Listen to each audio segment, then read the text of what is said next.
नमस्कार सुरेंद्र बाबू आपणकर ये जो बैगण लगे आपणकर जो बिल बैगण तली लगेले आपण तली लगेला पर जैविक सार व्यवहार करते ओम स्टैंडर्ड अच्छा ओम स्टैंडर्ड जैविक सार पकईकि आप लगे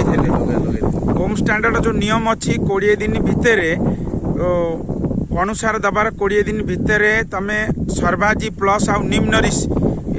15 लिटर पानी रे 100 ml सर्वाजी प्लस विटामिन जोटा आउ निम्नरिश 50 ml देखि पूरा बिल स्प्रे कर सेटा करथिल कि स्प्रे करथिली स्प्रे कला भितर डाळ बटा किबा माने पोको टोटा लागि न अच्छा डाळ कटा की पोको लागि नथिले तापरे फूल आसिया पूर्वरु पुणी तमे थरे आउरी थरे निम्नरिश की सर्वाजी प्लस जो विटामिन टा पुणी आउरी थरे स्प्रे करथिली आउरी थरे स्प्रे करथिल फल फूल आसीबा पई तमे जो हार्मोन टा स्प्रे करथिल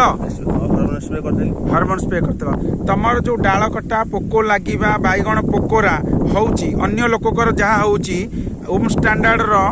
जो औषध आपण व्यवहार कले सेतेरे आपण केतेरे संतुष्ट अछंती पोकोरा टोटल कले नाही मोर 100 किलो क्विंटल बैगण फळुची पोकोरा मानेकर 15 किलो 18 किलो भितर पोकोरा आसु अच्छा 15 किलो 18 किलो भितर पोकोरा आसुची आउ शेषरे मु आ गोटे प्रश्न पचारिक चाहूँगी आपणक पूरा ना कौन आपणक गाँ बिलीपड़ा पंचायत रंगीपुर आपण कहते जे आपण जो बैगण बर्तमान जो पोकोरा बाहर से संतुष्ट अच्छा खरा दिन ती बाहर पोकोरा निश्चय हम कि कमी जाइए अन्न परिवार जो पाखे बैगण कर मोर पोकोरा कम अच्छा ठीक अच्छे धन्यवाद सुरेंद्र बाबू धन्यवाद।